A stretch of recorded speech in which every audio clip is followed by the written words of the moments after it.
It's instantly empowering to be in control of a tank and like having the authenticity of a real tank. It's ear-to-ear grin. The only thing that's more exciting than World of Tanks, I think, is probably riding around in real tanks.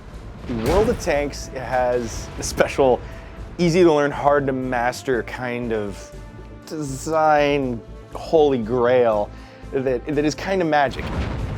This is a really large-scale multiplayer game. It's 30 players per match. They're very quick, rapid battles. Even if you die early in the battle, you can go back to your garage and play another tank. There's 5 different classes of tanks, 7 different nations. There's over 350 tanks. Lots of content, lots of different ways to play. And playing with other people against other people, it's never the same thing twice. I really like to work my way up the different tank lines and upgrade a tank fully and get camouflage and pick out all the equipment and consumables that can go on it. If I see in the data that one tank is more popular, I try to go play that tank and really see what draws the players to that tank over other tanks.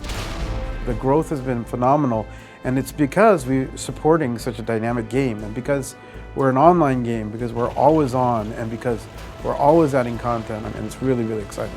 It's very accessible to anybody to pick up and play. And then tanks have a great history all around the world.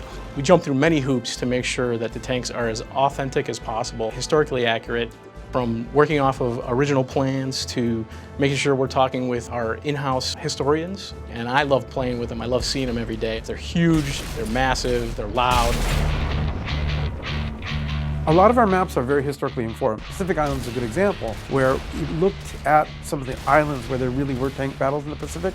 We do our best to try to make sure that plants in the region are correct. You know, is the ambient correct in terms of sound and backgrounds?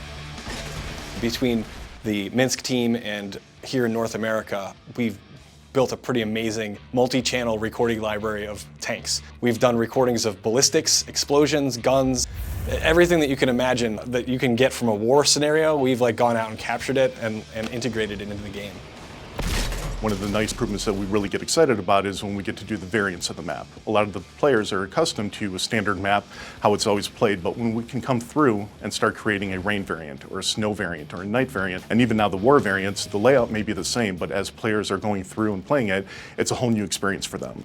If you look at our forums and if you listen to our players, they're so passionate about every aspect of the game. And that really inspires us to listen to the public and try to keep the game experience alive and afresh. I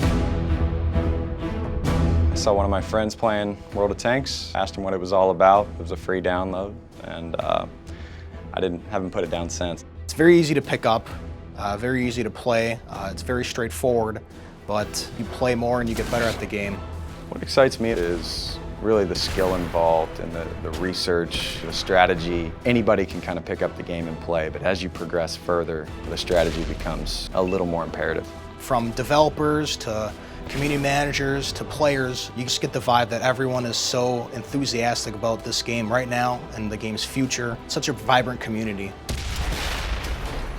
The feedback from the community is great. They play the game and they'll take the time out to let us know if they really like something. Also, on the other hand, if something is broken or if something is wrong or if something is not historically accurate, the community definitely steps up and they let us know that. It's just a two-way street, and we try to be as transparent as possible. It's one of the best things about working on World of Tanks, honestly, is the interaction with the community. Every rev that we put out to the public, there's always usually something new, and that's continually happening, and I think it'll continually keep happening forever. It's always really, really cool to see what players are doing with the tanks and what they could do in the levels, which some of the stuff we may not have even thought of.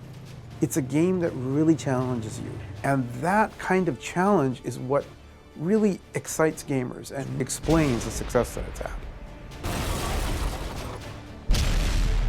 The great thing about a games as a service, which World of Tanks is it's ongoing every day. It's evolving. For players to be able to write in suggestions like, you know what we think would make the game great is if you added this, or we'd love to be able to track this stat. And they're like, hey, I can do that.